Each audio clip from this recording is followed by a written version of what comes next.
তোমার মনের ভেতরে লুকিয়ে থাকা সবচেয়ে বড় ভয় আর অবিশ্বাসের জায়গাটা আমি জানি বন্ধু। তুমি ভাবছো ও তো আমাকে ছেড়েই ভালো আছে, ও তো নতুন জীবনে মানিয়ে নিয়েছে, ওকে আর কোনো দিনও ফেরানো যাবে না, ও আর কোনোদিনও আমার জন্য কাঁদবে না। থামো বন্ধু, থামো। আজ আমি তোমাকে কোনো মন গড়া সান্ত্বনা দেব না, কোনো উপন্যাসের কাল্পনিক প্রেমের কথা শোনাবো না। আজ আমি কথা বলবো নগ্ন বাস্তবতার মাটিতে দাঁড়িয়ে তেতো সত্যি কথাটাই তোমাকে শোনাবো। মানুষের সাইকোলজি, হিউম্যান ব্রেন আর নিউরোসায়েন্সের এমন কিছু চরম সত্যি কথা আজ আমি তোমাকে বলবো, যা শোনার পর তোমার চোখের জল তো শুকিয়ে যাবেই, উল্টে তোমার ভেতরে এমন একটা বারুদ জ্বেলে উঠবে যে তুমি নিজেই নিজের ক্ষমতা দেখে চমকে যাবে। হ্যাঁ, তুমি নিজেই নিজের ক্ষমতা দেখে চমকে যাবে। আর আমি তোমাকে 1000% গ্যারেন্টি দিয়ে বলছি বন্ধু, হ্যাঁ একদম 100% নয়, 1000% গ্যারেন্টি। তুমি যদি আজকের এই সাইকোলজিক্যাল নিয়মগুলো বুঝতে পারো, তবে তোমাকে হারানোর ভয়ে ওই মানুষটার রক্ত জল হয়ে যাবে, ও রাতে ঘুমোতে পারবে না। তাই প্রথমে তোমার মনের সবচেয়ে বড় ভুল ধারণাটা ভাঙি। তুমি ভাবছো ও খুব সুখে আছে, তাই তো? তুমি ভাবছো তোমাকে ছাড়া ওর জীবন খুব শান্তিতে কাটছে, তাই না? হিউম্যান সাইকোলজি বলছে সম্পর্ক ভাঙার পর বা কাউকে অবহেলা করার পর অবহেলাকারী মানুষটা প্রাথমিকভাবে যে স্টেজে থাকে তাকে বলা হয় রিলিফ স্টেজ বা মুক্তির পর্যায়। ভালো করে বোঝো, ও কিন্তু তোমাকে হারিয়ে খুশি নয়। ও খুশি হয়েছে কারণ ওর মনে হচ্ছে ও একটা চাপ থেকে বেঁচেছে। সম্পর্ক যখন শেষের দিকে আসে, তখন তুমি ওকে বারবার বোঝানোর চেষ্টা করেছিলে, বারবার ফোন করেছিলে, কেঁদেছিলে। এতে ওর ব্রেনে একটা ইরিটেশন বা বিরক্তিকর সৃষ্টি হয়েছিল। এখন তুমি যখন আর সেই জোরটা করছো না, বা ও যখন তোমাকে ব্লক করেছে, তখন ও একটা ফেক ফ্রিডম বা নকল স্বাধীনতার উপভোগ করছে। ওর ওই হাসি, এই যে স্ট্যাটাস দেওয়া, এগুলো সব ওর ডিফেন্স মেকানিজম। ও নিজেকে প্রমাণ করতে চাইছে, দেখো আমি তোমাকে ছেড়ে কত ভালো আছি। কিন্তু বন্ধু, বাস্তবটা কি জানো? এই আনন্দটা বড্ড ফাঁপা। এটা একটা বেলুনের মতো যার ভেতরে শুধু হাওয়াই ভরা। সাইকোলজিতে একে বলে ডিলয়েড গ্রিভ, মানে বিলম্বিত শোক, আস্তে আস্তে ধীরে ধীরে আসা দুঃখ। তোমার কষ্টটা হচ্ছে ইনস্ট্যান্ট, ইনস্ট্যান্ট কষ্ট হচ্ছে, তোমার তাৎক্ষণিক কষ্ট হচ্ছে। তুমি সম্পর্ক ভাঙার বা অবহেলার প্রথম দিন থেকেই যন্ত্রণায় ছটফট করছো, কারণ তুমি সত্যি ভালোবেসেছিলে। কিন্তু ওর ক্ষেত্রে এই শোকটা আসবে, কিন্তু সেটা হবে একটু দেরিতে। যখন ওর ওই রিলিফ স্টেজের মেয়াদ শেষ হবে, যখন ওর ওই নকল স্বাধীনতার নেশাটা কেটে যাবে, তখন শুরু হবে ওর আসল যন্ত্রণা। কিন্তু সেটা কখন শুরু হবে? সেটা তখনই শুরু হবে যখন তুমি ওর ইগোর পাহাড়কে ভেঙে গুঁড়িয়ে দিতে পারবে। এই মুহূর্তে ওর ইগো সপ্তম স্বর্গে আছে। কেন জানো? কারণ ওর সাবকনসিয়াস মাইন্ড, মানে অবচেতন মন, খুব ভালোভাবেই জানে যে তুমি ওর জন্য কাঁদছো, তুমি রাতের পর রাত জেগে ওর কথা ভাবছো। ও ডাকলেই তুমি আবার কুকুরের মতো ওর পায়ে গিয়ে পড়বে। বিশ্বাস করো, তোমার এই দুর্বলতাই ওর সবচেয়ে বড় শক্তি। তুমি নিজের হাতে তোমার সমস্ত রিমোট কন্ট্রোল ওর হাতে তুলে দিয়েছো। ও যখন চাইছে তোমাকে কাঁদাচ্ছে, যখন চাইছে অবহেলা করছে। তাহলে সমাধান কি? সমাধানটা কি? কিভাবে ওর ওই ইগোর বেলুনটা ফুটো করবে? এখানেই আসে রিভার্স সাইকোলজি এবং নিউরো সায়েন্সের খেলা। আমাদের ব্রেন অভ্যাসের দাস। গত কয়েক মাস বা কয়েক বছর ধরে তুমি ওর জীবনে একটা নিউরাল মেমোরি বা স্নায়বিক স্মৃতি তৈরি করেছো। সকালে গুড মর্নিং বলা থেকে শুরু করে রাতে গুড নাইট বলা বা যে কোনো কিছু, তোমার অস্তিত্ব ওর ব্রেনের প্রতিটি কোষে গেঁথে আছে। ও এখন অবহেলা করছে ঠিকই, কিন্তু ওর ব্রেন জানে তুমি আছো। এবার তোমাকে যা করতে হবে তা অত্যন্ত কঠিন কিন্তু চরম বাস্তবসম্মত। তোমাকে ওর ব্রেনের এই সাপ্লাইটা পুরোপুরি বন্ধ করে দিতে হবে। সম্পূর্ণ নো কন্ট্যাক্ট। তুমি ভাবছো যদি যোগাযোগ না রাখি তাহলে তো ও আমাকে ভুলেই যাবে, নতুন কাউকে পেয়ে যাবে। এটাই তোমার সবচেয়ে বড় অবিশ্বাস, তাই না? শোনো বন্ধু, একটা বাস্তব উদাহরণ দিই। ধরো তোমার কাছে একটা খুব দামি ঘড়ি আছে, তুমি রোজ সেটা পরো। একদিন হঠাৎ তুমি দেখলে ঘড়িটা তোমার ড্রয়ারে নেই। তুমি কি সঙ্গে সঙ্গে সেটা ভুলে গিয়ে নতুন ঘড়ি কিনতে ছুটবে? না, তুমি পাগলের মতো সারা বাড়ি খুঁজবে আগে। তোমার মনের মধ্যে একটা ভয় তৈরি হবে, ঘড়িটা গেল কোথায়। মানুষের সাইকোলজিও ঠিক এইভাবেই কাজ করে। যখন তুমি সম্পূর্ণ নিশ্চুপ হয়ে যাবে, যখন তোমার তরফ থেকে কোনো মেসেজ যাবে না, কোনো স্ট্যাটাস দেওয়া হবে না, এমনকি কোনো স্যাড স্ট্যাটাসও নয়, তখন ওর ব্রেন সিগন্যাল পাওয়া বন্ধ করে দেবে। প্রথম কয়েকদিন ও ভাববে, আরে ও তো মেসেজ করছে না, যাক বাবা বাঁচা গেল। কিন্তু 1 সপ্তাহ 2 সপ্তাহ কাটার পর ওর সাবকনসিয়াস মাইন্ডে একটা খটকা লাগবে, ওর ইগোতে ধাক্কা লাগবেই লাগবে। ও ভাবতে শুরু করবে, কি ব্যাপার, ও আমাকে ফোন করছে না কেন, ও কি আমাকে ছাড়া বাঁচতে শিখে গেল, ও কি নতুন কাউকে পেয়ে গেল। যে মুহূর্তে ওর মনের মধ্যে এই প্রশ্নগুলো তৈরি হবে, ঠিক সেই মুহূর্ত থেকে তোমার জেতার শুরু। স্টোয়িক দর্শন আমাদের শেখায়, একটা অসাধারণ শিক্ষা দেয়, আমরা বাইরের পরিস্থিতিকে নিয়ন্ত্রণ করতে পারি না, কিন্তু সেই পরিস্থিতির প্রতি আমাদের প্রতিক্রিয়া কি হবে তা সম্পূর্ণ আমাদের হাতে। ও তোমাকে অবহেলা করছে, এটা তোমার নিয়ন্ত্রণে ছিল না, কিন্তু তুমি ওর অবহেলার জবাবে কেঁদে ভাসাবে নাকি পাথরের মতো শক্ত হয়ে ঘুরে দাঁড়াবে, এটা 100% তোমার হাতে। তুমি ওকে বোঝানোর চেষ্টা করছো তোমার ভ্যালু। ভিক্ষা করে কখনো ভালোবাসা বা সম্মান পাওয়া যায় না বন্ধু, ভালোবাসা বা সম্মান পাওয়া যায় না। মানুষের সাইকোলজির একটা খুব নোংরা সত্যি কথা হলো, মানুষ সেই জিনিসটাকেই সবচেয়ে বেশি অবহেলা করে। তুমি মানবে কিংবা না মানবে সেটা তোমার ব্যাপার, কিন্তু এটাই বাস্তবতা যে সেই জিনিসটাকেই সবচেয়ে বেশি অবহেলা করে যেটা খুব সহজে পাওয়া যায়। তুমি ওর কাছে নিজেকে এত সস্তা করে ফেলেছো যে তোমার চোখের জলের কোনো দামই ওর কাছে নেই। কিন্তু আজ থেকে, এই মুহূর্ত থেকে খেলাটা ঘুরতে শুরু করবে। আমি তোমাকে সেই পথ দেখাবো যে পথে হাঁটলে ওর ওই ফেক হাসি মুছে গিয়ে চোখে ভয় নেমে আসবে। ও বাধ্য হবে তোমার শূন্যতা অনুভব করতে, তোমার নীরবতা ওর বুকে হাতুড়ির মতো আঘাত করবে। তাই এবার আমরা জানবো সেই নির্দিষ্ট ধাপগুলো, সেই সাইকোলজিক্যাল ট্রিক্সগুলো যা তোমাকে আজ থেকেই নিজের জীবনে প্রয়োগ করতে হবে। কিভাবে কিভাবে তুমি নিজের ইমোশনকে কন্ট্রোল করবে এবং ওর মাইন্ডের সাথে রিভার্স সাইকোলজি খেলবে। কি বললাম বোঝা গেছে? তাই খুব মন দিয়ে শোনো, আমরা সেই চূড়ান্ত সমাধানের রাস্তায় আছি যা তোমার জীবনের মোড় পুরোপুরি ঘুরিয়ে দেবে বন্ধু, পুরোপুরি ঘুরিয়ে দেবে। তোমার চোখের জল মুছে গিয়ে সেখানে জন্ম নেবে এক ইস্পাত কঠিন জেদ। আর আমি তোমাকে 1000% গ্যারেন্টি দিয়ে বলছি, আজ আমি যে সাইকোলজিক্যাল হ্যাকস এবং বাস্তবসম্মত নিয়মগুলো বলবো, সেগুলো যদি তুমি আক্ষরিক অর্থে নিজের জীবনে প্রয়োগ করতে পারো, তবে যে মানুষটা আজ তোমাকে অবহেলা করছে, কাল সে তোমার একটা মেসেজ পাওয়ার জন্য ছটফট করবে, ওর রক্ত জল হয়ে যাবে তোমাকে চিরকালের মতো হারানোর ভয়ে। তুমি কি জানো হিউম্যান মাইন্ড বা মানুষের মন কিভাবে কাজ করে? মানুষ সবসময় সেই জিনিসটার পেছনেই বেশি ছোটে যেটা তার ধরাছোঁয়ার বাইরে চলে যায়। তুমি নিজেকে ওর কাছে কতটা সহজলভ্য করে ফেলেছো একবার ভেবে দেখেছো? ও যখন ডাকছে তুমি দৌড়ে যাচ্ছ, ও যখন তাড়িয়ে দিচ্ছে তুমি দরজার সামনে দাঁড়িয়ে কাঁদছো। তুমি ওর কাছে একটা ওপেন বুক বা খোলা বই হয়ে গেছো, যার প্রতিটি পাতা ওর পড়া শেষ। আর সাইকোলজি বলে, যে বইয়ের গল্প আমরা জেনে যাই সেই বই আমরা আর দ্বিতীয়বার পড়ি না, সেটা ধুলো মাখা অবস্থায় শেলফে পড়ে থাকে। আজ থেকে তোমাকে সেই ধুলো ঝেড়ে উঠে দাঁড়াতে হবে। আর তার প্রথম এবং সবচেয়ে মারাত্মক ব্রহ্মাস্ত্র হলো দ্য পাওয়ার অফ সাইলেন্স বা চরম নীরবতা। তাই প্রথমত সম্পূর্ণ অদৃশ্য হয়ে যাওয়া। আজ এই মুহূর্ত থেকে ওর সাথে সমস্ত রকম যোগাযোগ তোমাকে সম্পূর্ণভাবে বন্ধ করে দিতে হবে। মেসেজ করা, কল করা, অন্য বন্ধুর ফোন থেকে কল করে ওর গলা শোনার চেষ্টা করা, সব কিছু বন্ধ। একে সাইকোলজির ভাষায় বলা হয় নো কন্ট্যাক্ট রুল। তুমি হয়তো ভাবছো এতে তো ও আমাকে চিরকালের জন্য ভুলে যাবে। এখানেই তোমার সবচেয়ে বড় ভুল। মনে আছে আমি রিলিফ স্টেজের কথা বলেছিলাম? ও এখন ভাবছে তুমি ওর হাতের মুঠোয়, কিন্তু যখন হঠাৎ করে তোমার তরফ থেকে সমস্ত সিগন্যাল যাওয়া বন্ধ হয়ে যাবে, তখন ওর ব্রেনের ডোপামিন সাপ্লাই অটোমেটিক্যালি ধাক্কা খাবে। ধরো তুমি রোজ সকালে কাউকে একটা করে গোলাপ ফুল দাও। প্রথম কিছুদিন সে খুব খুশি হবে, তারপর সেটা তার অভ্যাসে পরিণত হবে।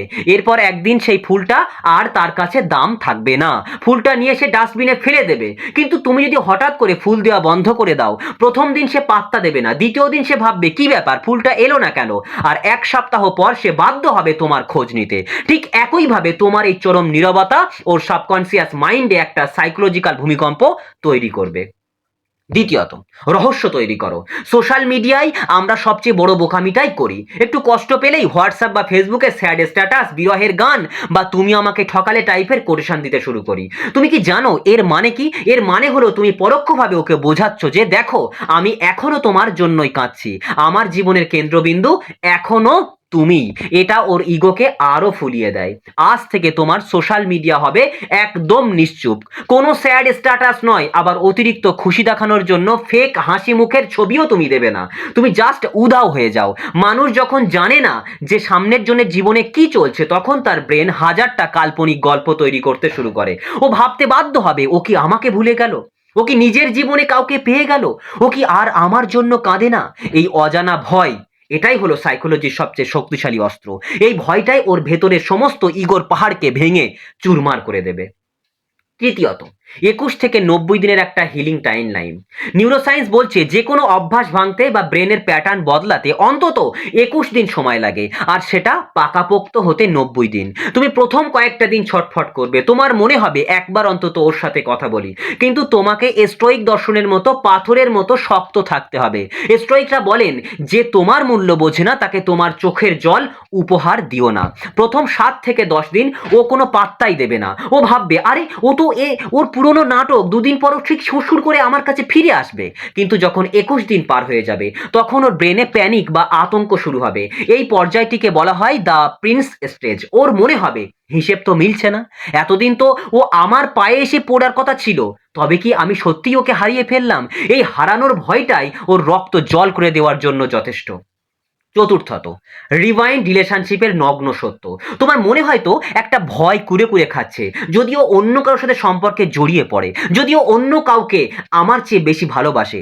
এসো বন্ধু, এর প্রশ্নের উত্তর আমার কাছে রেডি আছে। আজকে তোমাকে একটা কঠিন বাস্তব কথা বলি। কোনো দীর্ঘস্থায়ী বা গভীর সম্পর্ক ভাঙার পর, আবারও বলছি, কোনো দীর্ঘস্থায়ী বা গভীর একটা সম্পর্ক ভাঙার পর মানুষ যদি হুট করে অন্য একটা সম্পর্কে জড়িয়ে পড়ে, তবে 99% ক্ষেত্রে সেটা ভালোবাসা নয়, সেটা হলো রিভাইন্ড রিলেশনশিপ।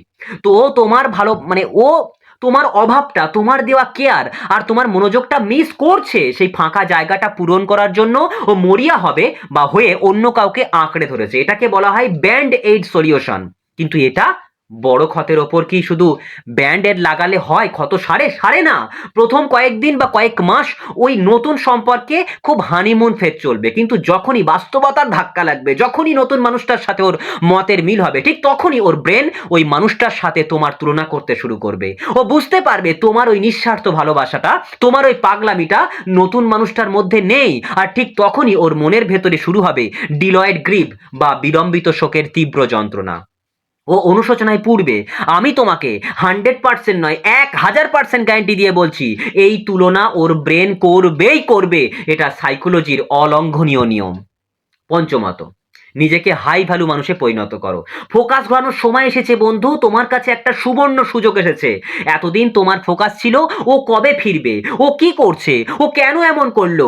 আজ থেকে এই সমস্ত প্রশ্নগুলো ডাস্টবিনে ছুঁড়ে ফেলো। তোমার ফোকাস এখন শুধু একটা জায়গায়, আমি নিজেকে কিভাবে আমার বেস্ট ভার্সনে পরিণত করব। ও কার সাথে আছে, কোথায় ঘুরছে, কার সাথে সময় কাটাচ্ছে, কিভাবে কি করছে, একদম ভুলে যাও। ওই বিষয় নিয়ে তুমি ভাববে না। তোমার একটাই লক্ষ্য শুধু, যে আমি নিজেকে কিভাবে আমার বেস্ট ভার্সনে পরিণত করব। নিজেকে এমন ভাবে গড়ে তোলো, নিজের ক্যারিয়ার, নিজের স্বাস্থ্য, নিজের মাইন্ডসেটকে এমন একটা জায়গায় নিয়ে যাও, যাতে আজ থেকে 6 মাস পর ও যখন তোমার দিকে তাকাবে, ওর চোখ যেন ধাঁধিয়ে যায়, ও যেন আফসোস করে বলে, আমি কোন হিরেটাকে নিজের হাতে ছুঁড়ে ফেলে দিয়েছিলাম। তুমি যদি ওর জন্য কাঁদতে কাঁদতে নিজের জীবনটা নষ্ট করে ফেলো বন্ধু, তবে ও মনে মনে হাসবে আর ভাববে, যাক, আমি ঠিক সিদ্ধান্তই নিয়েছিলাম, এই ভিখারির মতো মানুষটার সাথে আমার যায় না। কিন্তু তুমি যদি নিজের জীবনে সফল হও, নিজেকে আগের থেকে 10 গুণ বেশি আকর্ষণীয় করে তোলো, তবে ওর অবচেতনে একটা তীব্র হীনমন্যতা কাজ করবে। ও নিজের কাছে নিজে ছোট হয়ে যাবে। ভালোবাসা কখনো ভিক্ষা করে পাওয়া যায় না। ভালোবাসা আদায় করে নিতে জানতে হয়। আদায় করে নিতে হয় নিজের যোগ্যতা দিয়ে। কি বললাম, বোঝা গেছে? ভালোবাসা নিজের যোগ্যতা দিয়ে অর্জন করে নিতে হয়, আদায় করে নিতে হয়। তুমি যতই ভালোবাসো না কেন, তার পরিমাণ বিনিময়ে তুমি যে ভালোবাসা পাবে, এটা কিন্তু কোনো গ্যারেন্টি দেওয়া যায় না। কিন্তু তোমার যোগ্যতা যদি তুমি তৈরি করতে পারো, ভালোবাসা তোমার কাছেই ছুটবে। এই বাস্তবটা তোমাকে মানতে হবে। ছায়ার পেছনে যত ছুটবে ছুটবে ছুটবে ছুটবে, ছায়া তত দূরে পালাবে। কিন্তু তুমি যদি একবার ঘুরে দাঁড়িয়ে সূর্যের দিকে মুখ করে হাঁটতে শুরু করো, ওই ছায়া তোমার পেছনে ছুটতে বাধ্য হবে। আমার কথা তুমি বুঝতে পারছো বন্ধু? ওই ছায়াই তোমার পেছনে ছুটতে বাধ্য হবে। তাই আজ এই মুহূর্তে ভিডিওটা দেখতে দেখতে নিজের বুকের উপরে হাত রেখে নিজেকে নিজে কথা দাও, আর এক ফোঁটা চোখের জলও আমি ওই মানুষটার জন্য নষ্ট করব না যে আমার দাম বোঝেনি। আজ থেকে আমার ফোকাস শুধুই আমি ঘুরে দাঁড়াবো। আমার এই নীরবতা, আমার এই উন্নতি ওকে বুঝিয়ে দেবে ও জীবনে কি হারিয়েছে। তুমি পারবে বন্ধু, তুমি পারবে। আমি জানি তোমার ভেতরে সেই আগুনটা আছে, শুধু সেটাকে জ্বালানোর অপেক্ষায়। কি বললাম বোঝা গেছে? তো এখন তোমার মনে হতে পারে, দাদা এই যে এতগুলো কথা আপনি বললে বা আমি বললাম এতগুলো কথা, এতগুলো সাইকোলজিক্যাল নিয়মের কথা জানালে, এগুলো বাস্তবে রূপ দিতে গেলে আসলে রোজকার জীবনে তোমার কি করা উচিত, আমাকে কি করতে হবে আর কি করতে হবে না। কি বললাম বোঝা গেছে? তাই পরিষ্কার করে বুঝে নাও, চরম বাস্তবতার মাটিতে দাঁড়িয়ে কিছু অলঙ্ঘনীয় নিয়মের কথা বলছি। এই নিয়মগুলো তোমার জন্য কোনো অপশন নয়, এগুলো তোমার বাঁচার একমাত্র ওষুধ। তাই প্রথমেই তোমাকে খেয়াল রাখতে হবে কি কি আজ থেকে সম্পূর্ণ নিষিদ্ধ তোমার জন্য। প্রথমত, ডিজিটাল সেলফ হার্ম বা নিজেকে নিজে কষ্ট দেওয়া পুরোপুরি বন্ধ করো। ওর লাস্ট সিন চেক করা, ও কাকে ফলো করছে, কার সাথে ঘুরছে, কেমন আছে, ওর নতুন ছবির নিচে কে লাভ রিয়াক্ট দিল সেটা নিয়ে গোয়েন্দাগিরি করা, এসব আজ এই মুহূর্ত থেকে বন্ধ করো। তুমি কি জানো এটা আসলে কি? এটা হলো নিজেকে প্রতিদিন একটু একটু করে বিষ খাওয়া আর আশা করা যে অন্য মানুষটা মারা যাবে। তুমি যতবার ওর প্রোফাইল দেখছো তুমি ততবার তুমি তোমার ব্রেনকে সিগন্যাল দিচ্ছ যে তুমি এখনো ওর ওপর নির্ভরশীল। এই ভার্চুয়াল স্টকিং তোমার হিলিং প্রসেসকে প্রতিদিন শূন্যে নামিয়ে আনছে। ওকে ব্লক করতে হলে ব্লক করো, আনফলো করতে হলে আনফলো করো। নিজের মানসিক শান্তির চেয়ে বড় কিছুই এই পৃথিবীতে নেই। দ্বিতীয়ত, ক্লোজার বা শেষ জবাব চাওয়ার ভিখারিপনা বন্ধ করো। আমাদের মনে হয় ও কেন আমাকে ছাড়লো, এই একটা প্রশ্নের উত্তর খুঁজতে শুধু ওর কাছ থেকে জানবো, তারপর আর কোনোদিন ওর মুখোমুখি হব না, এসব বন্ধ করো। চরম সত্যি কথা শুনবে, ও তোমাকে কোনোদিন সত্যি কারণটা বলবে না, কোনোদিন সত্যি কথাটা বলবে না। কারণ সত্যিটা বললে ওর নিজের ইমেজ খারাপ হবে। ও হয়তো বলবে আমার পরিস্থিতি ঠিক নেই বা তুমি অনেক ভালো কাউকে পেয়ে যাবে ইত্যাদি ইত্যাদি। এই সস্তা ডায়লগগুলো শুনে তুমি আরো বেশি কনফিউজড হয়ে যাবে। মনে রেখো, ওর ওই নিঃশব্দে চলে যাওয়া, ওই অবহেলা, সেটাই তোমার সবচেয়ে বড় উত্তর, সেটাই তোমার ক্লোজার। এর বাইরে আর একটাও শব্দের প্রয়োজন নেই। কিচ্ছু জানতে হবে না ও কেন চলে গেল, কেন এরকমটা করলো, কি হলো, কেন তোমাকে ভুল বুঝলো, এই সব ক্লোজার তুমি চাইবে না। ওর নীরবতাই তোমাকে উত্তর দিয়ে দিয়েছে। ওকে যদি তুমি 1000বার জিজ্ঞেস করো, ও তোমাকে কোনোদিন সত্যি কথাটা বলবে না কেন এমন করেছে।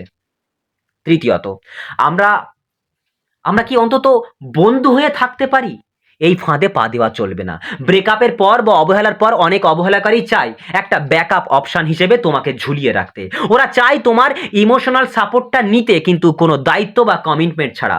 এর চেয়ে বড় অপমান আর কিছু হতে পারে না। তুমি ওর বন্ধু নও, তুমি ওর জীবনে রাজার মতো বা রানীর মতো ছিলে। এখন যদি সেই সিংহাসন নাই থাকে, তবে তুমি দরজার বাইরে ভিখারিও হবে না। সব তো শেষ, তো সব শেষ, কোনো মাঝামাঝি রাস্তা বলে কিচ্ছু নেই। তাহলে তোমার প্রশ্ন আসতেই পারে, দাদা তাহলে আমার কি করার আছে? বাস্তবতার নির্মম সত্যতাকে বুকে জড়িয়ে ধরো। আমি আগেই বলেছি, আজও তোমাকে আমি বলছি, কোনো মিথ্যা স্বপ্নের জগতে আমি তোমাকে ভাসাবো না। আমি তোমাকে এই গ্যারান্টি দিচ্ছি না যে তুমি এই নিয়মগুলো মানলে কাল সকালে ও এসে তোমার দরজায় কেঁদে পড়বে। সাইকোলজির নিয়মে, রিভার্স সাইকোলজির ধাক্কায় ওর অনুশোচনা হবেই, ওর ইগো ভাঙবেই, ওর রক্ত জল হবেই, এটা 100% নিশ্চিত। কিন্তু তার জন্য তুমি অপেক্ষা করে বসে থাকবে না। তাই চরম সত্যিটা কি জানো? এই 21 থেকে 90টা দিনের নো কন্টাক্ট আর নিজের ওপর কাজ করার যে যাত্রাপথ, এর মূল উদ্দেশ্য ওকে ফিরিয়ে পাওয়া নয়। এর আসল উদ্দেশ্য হলো নিজেকে ফিরে পাওয়া। যে মানুষটা ওর জন্য কাঁদতে কাঁদতে আয়নার সামনে দাঁড়িয়ে নিজেকে চিনতে পারছিল না, সেই মানুষটাকে তার হারানো সম্মান, তার আত্মবিশ্বাস ফিরিয়ে দেওয়া।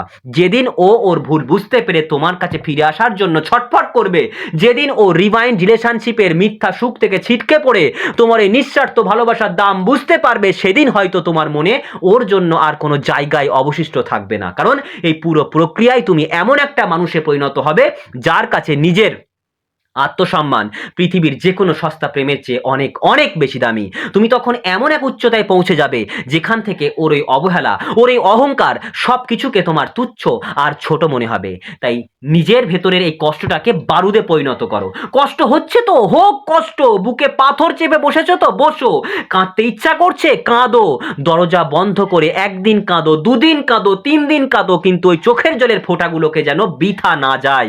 ওই প্রতিটা ফোঁটা জলকে নিজের ভেতরের জেদ হিসেবে জমা করো, নিজের ভেতরের জেদ হিসেবে জমা করো। তোমার এই যন্ত্রণাটা হলো একটা কাঁচা এনার্জি বা শক্তি। এই শক্তিটাকে নষ্ট হতে দিও না বন্ধু। এই কষ্টটাকে নিজের ক্যারিয়ার, নিজের শরীর, নিজের ভবিষ্যতের উপরে ইনভেস্ট করো। তুমি কি জানো, তুমি কি জানো বন্ধু, পৃথিবীর সবচেয়ে ভয়ঙ্কর মানুষ কে?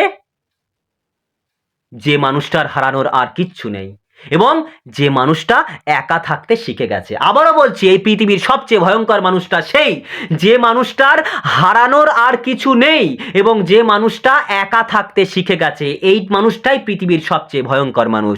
আজ থেকে তুমি সেই ভয়ঙ্কর মানুষ হতে চলেছো। তোমার ভেতরে যে ক্ষমতা লুকিয়ে আছে তা তুমি নিজেই জানো না। তুমি নিজের জীবনটা অন্য একজনের হাতে তুলে দিয়েছিলে। আজ সেই রিমোট কন্ট্রোল নিজের হাতে ছিনিয়ে নেওয়ার দিন। এই ভিডিওটা যখন তুমি শেষ করছো তখন চোখের জলটা মুছে ফেলো, সোজা হয়ে বসো, একটা গভীর শ্বাস নাও। তোমার জন্ম কাউকে পায়ে ধরে আটকানোর জন্য হয়নি। তোমার জন্ম হয়েছে নিজের জীবনের রাজা কিংবা রানী হয়ে বাঁচার জন্য। আজ থেকে তোমার একটাই লক্ষ্য, নিজেকে এমন একটা জায়গায় নিয়ে যাওয়া যাতে আজ থেকে কিছু দিন বা কিছু মাস পর ও যখন তোমার নামটা শুনবে তখন যেন ওর বুকের ভেতরটা ধক করে ওঠে। নিজের মনের গভীরে আজ এই মুহূর্তে একটা শপথ নাও, আমি আর কারো কাছে ভালোবাসার ভিক্ষে চাইবো না। আমি নিজেকে প্রমাণ করব। কি বলবে?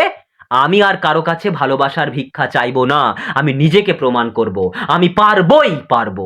যাও বন্ধু, নিজের হারানো সাম্রাজ্য আবার নিজের হাতে গড়ো, আবার নিজের হাতে গড়ে তোলো। তোমার এই নতুন জন্মের জন্য তোমাকে অনেক অনেক শুভেচ্ছা। ভালো থেকো বন্ধু, আর সর্বদা নিজেকে ভালোবাসতে থাকো।